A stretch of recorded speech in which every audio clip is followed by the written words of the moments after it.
Sizin kimi oturup oradan baxdığımda düşünürdüm görəsən mən də belə danışa biləcəmmi? Hər zaman da deyirəm ki, çox sakit olmuşam, danışa bilməyən biri olmuşam. Amma o yolu keçmək üçün bir bədəl vermək lazımdır ki, bu yerlərə gələ biləsiniz. Deyir ki, Amerikanlar, çox öyrənən çox qazanır. Amma bir şey də var. Mən bu öyrənmək o deyil. Mən 2 universitet qurtarmışam, mən sertifikat almışam bəzi seminarlardan, mən bütün gün seminarlara girirəm, mən zomdayam. Bu o deyil. Bu öyrənmək, girdiyin o zomda, oxuduğun sertifikat aldığın o yerlərdə bir şeyi anlaya bilməkdir, öyrənmək, ala bilməkdir. O zaman sən başarılı olacaqsan. Bugün məsələn, bəziləriniz buradan çıxıb gedər, hər günkü seminar kimi, hər gün deyilən şeylər eşitmişəm, bilirəm deyə bilər. Bəziləri isə buradan çox yaxşı şeylər götürüb gedə bilər. Biraz öncə elə gözəl söylədi ki, Diamond'ım, bu işin heç sirri yoxdur. Heç bir sirri yoxdur bu işin. Bu işin gördüyün, götürdüyün, hər insandan aldığın təlimdə öyrənib ortaya çıxartdığın bir strateji var. O stratejiyanı irəli apara biləcəksən, öyrənib gedəcəksən, tətbiq edəcəksən. Qoy belə deyim, daha yaxşı başa düşək. Tətbiq edəcəksən. Bəli, mən də başladığımda çox çətinliklə gəldim. 2 il heç işləmədim. Bəzən qrupumda bir misal da çəkirlər onu ki, Meyra xanım dedi ki, 2 il işləməmişəm. Bugün baxın hardadır, işləyə bilməmişəm. Niyə işləmədiniz? Amma görməmişəm, görmədim. Eltac bəy, mən Forever görmədim. Gülpəri xanım çağırdı hər zaman, seminarlarda otuzdurdu. Çağırdı hər zaman, seminarlarda otuzdurdu. Bir gün taqq elədi. Nəysə doğru etməmişəm. Hə, mən yanlış anlamışam. Burada satış var, elə bilirdim. Amma elə deyil. Marketingi bildim, öyrəndim və Gülpəri xanımdan bir çox şeylər öyrənib işi davam etdim. İşi götürüb getdim. Yenə də istədiyim kimi olmadı. Mən bugün də özümdən narazıyam. Bunu deyim sizə. Bugün də özümdən çox narazıyam. Düşünməyin ki, Mira xanım 2-də, 3-də, 5-də hardasa olur. Yox. Düz etmədiyim.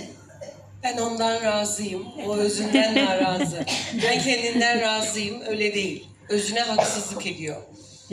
İnsan özünü inkişaf ettirmekte, özünü geliştirmekte ve tatbik etmekte. Şimdi asıl liderlik şudur.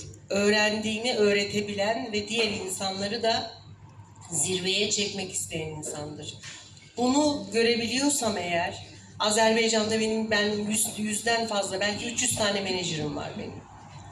Bunların bazıları bıraktı, bazıları başka ülkelere gitti, bazıları sadece aktifliğini yapıyor, bazıları reyonlarda. Onları duyurduk. Şimdi burada vizyon meselesi. Bugün bu seminerden çıkan insanın birçoğu birçok şeyi alacak. Bazıları da diyecek ki, her zaman duyduğumuz şeyler daha böyle deyip gidecek. Bazıları diyecek ki, süperdi, ben şu kelime beni çok etkiledi. Yani etkilenmek isteyen etkilenecek. Zaten etkilenmek ve iş yapmak istemeyen de bahaneler bulup hatta beğenmediğini söyleyip onca zahmete, onca emeğe hiç gözünün önüne bile gelmeyecek, çekip gidecek. Şimdi burada 6 yıl ya da 10 yıl. Network marketingin nasıl yapılacağı bellidir arkadaşlar. Network marketing keşifle olmaz. Network, net ol ve workshoplar yap. Fakat bizde şöyle bir şey var. Tembellik yapıyoruz. Al ver işimize geliyor. Basit. Hemen al, sat, sıcak bul, 5 manat, 3 manat koy, evine git. İnsanlara emek vermek, insanlar için çalışmak, onları başa düşürmek, herkes bunu yapamayabiliyor, yapmak istemeyebiliyor. Ondan sonra diyor ki ben yapamıyorum, bana öğretmiyorlar. Sabır lazım bunun için. İnsanlarla empati yapmak lazım. İnsanların hayatına dokunmak lazım. Onu yapmaya zaten meyilliydi. Sadece topluluk içinde konuşamıyorum, insanlara danışamıyorum diyordu. Şimdi yapıyor, güzel şeyler yapıyorlar arkadaşlarımız, buraya çıkarttığım arkadaşlarım. Tabii ki inişler çıkışlar olur. Her zaman aynı dalgada gitmeyebilir işler. Önemli olan pes etmemektir. Yani asla vazgeçmemektir. Onun için özünüze haksızlık etmeyin. Çok teşekkürler. Minnətdaram. Siz bunu gördüğünüz için benim için inanın ki inanılmaz bir gururdu bu. Minnətdaram. Ama ne ettim?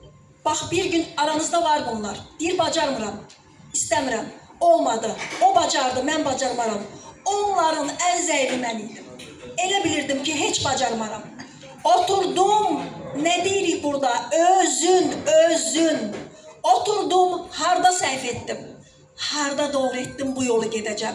Oturdum, tezdən qalxdım, idmanlarımı etdim, suyumu içdim, videoları izlədim və özümü düzəltməyə başladım. Özünü düzəldəcəksən dedim, heç kimdə günah görmə. Bugün